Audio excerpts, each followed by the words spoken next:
Beastburg broadcast number 001. Okay, this is Uncle Bert Lamb saying hello from Beastburg.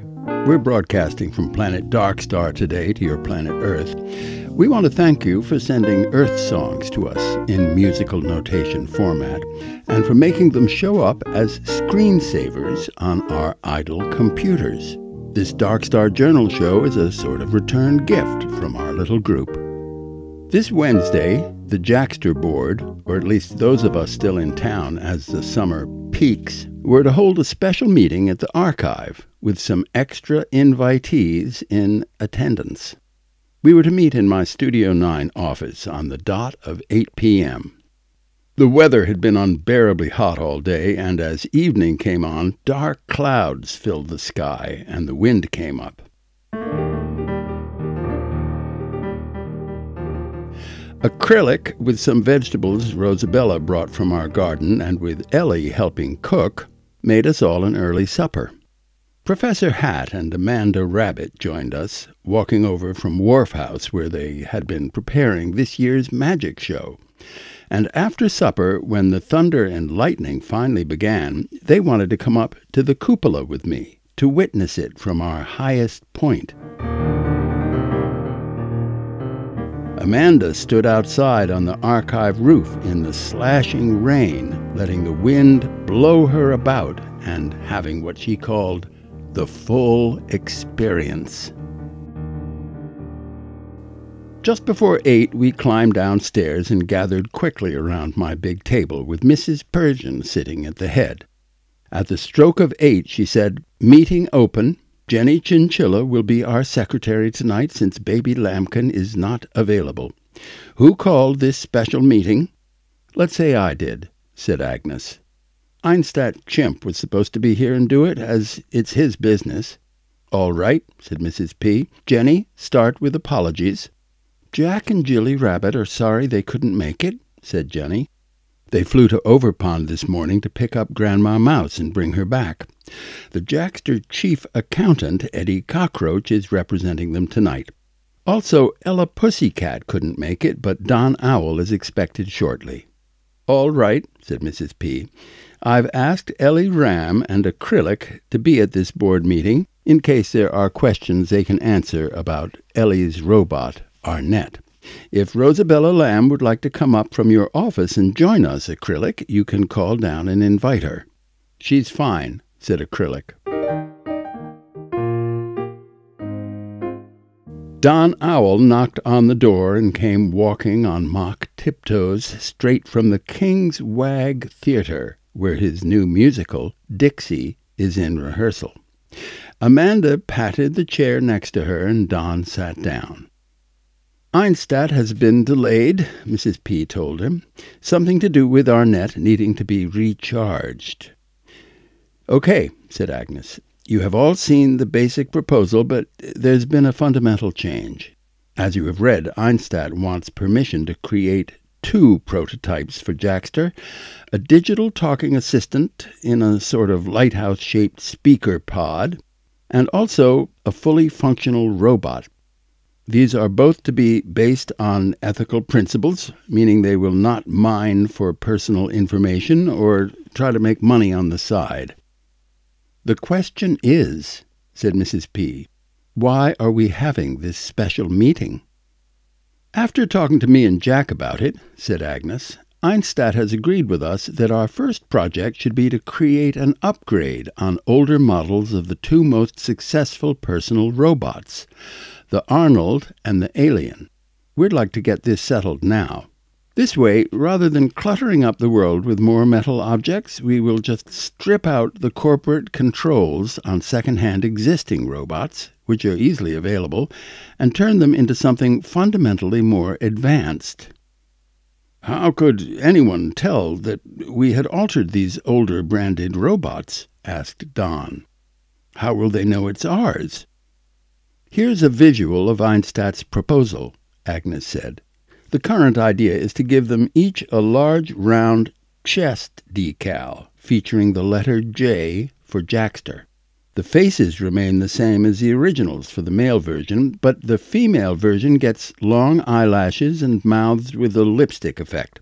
Also, the arms on all our models are longer, the new innards are somewhat heavier, and the new male and female versions get distinctive voices. Einstat has created computer-generated speech patterns, which are more natural and less stilted than existing ones.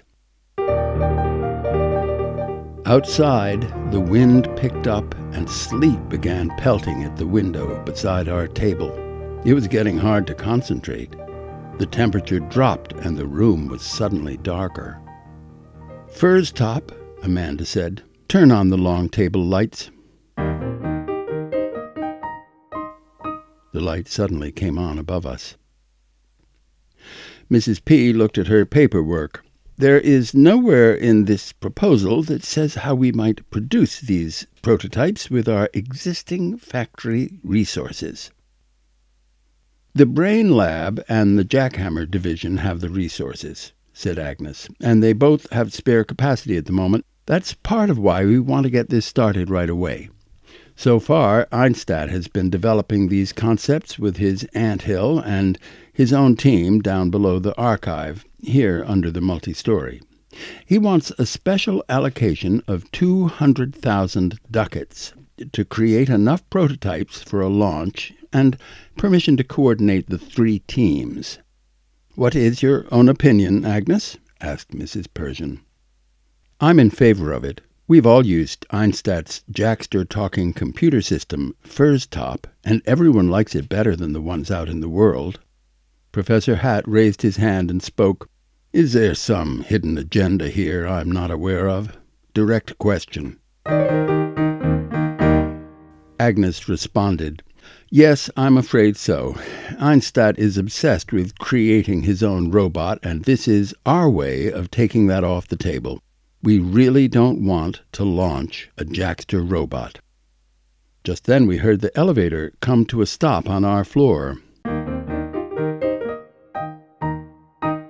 A moment later, Arnett rolled in, humming some sort of tune, followed by Einstat Chimp, looking very pleased with himself. "I'm charged," said Arnett as she sped to the table. "Einstat Chimp tweaked me, and he says that now I'm an extrovert. Welcome to the new me." "Sorry, Arnett," said Ellie. "You've always been an extrovert. In fact, you don't have an introverted bone in your body." "Actually," said Einstat, "I let Arnett think I'd made fundamental changes, but I've only been analyzing the effect of long years of family life on her synapses. My only change was to stabilize her for walking up and down stairs." Mrs. P. held up her hand and looked around. "Does anyone have any objection to making a start on this project on the terms outlined by Agnes, with my one extra condition that this business comes back to one of our regular meetings before we actually launch it?" From the transpad, Eddie Cockroach spoke up. "Coordinated projects like this, connecting different departments, have a way of hiding their actual expenses. 200,000 ducats is a lot of money.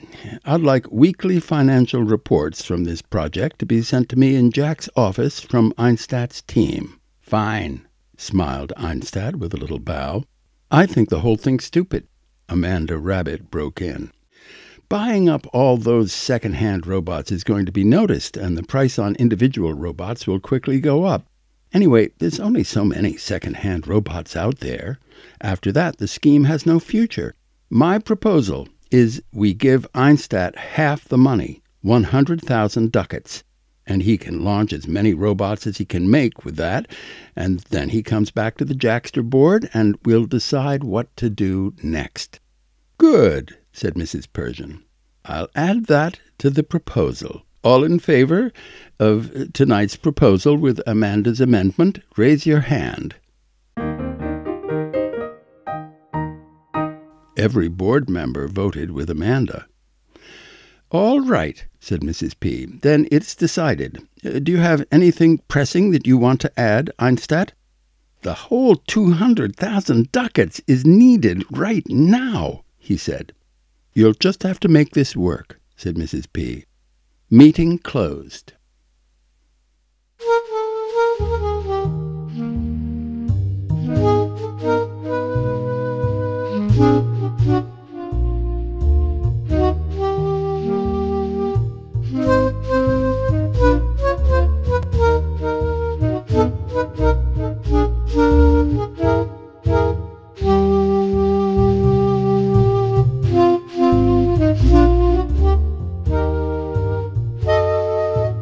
Thank you.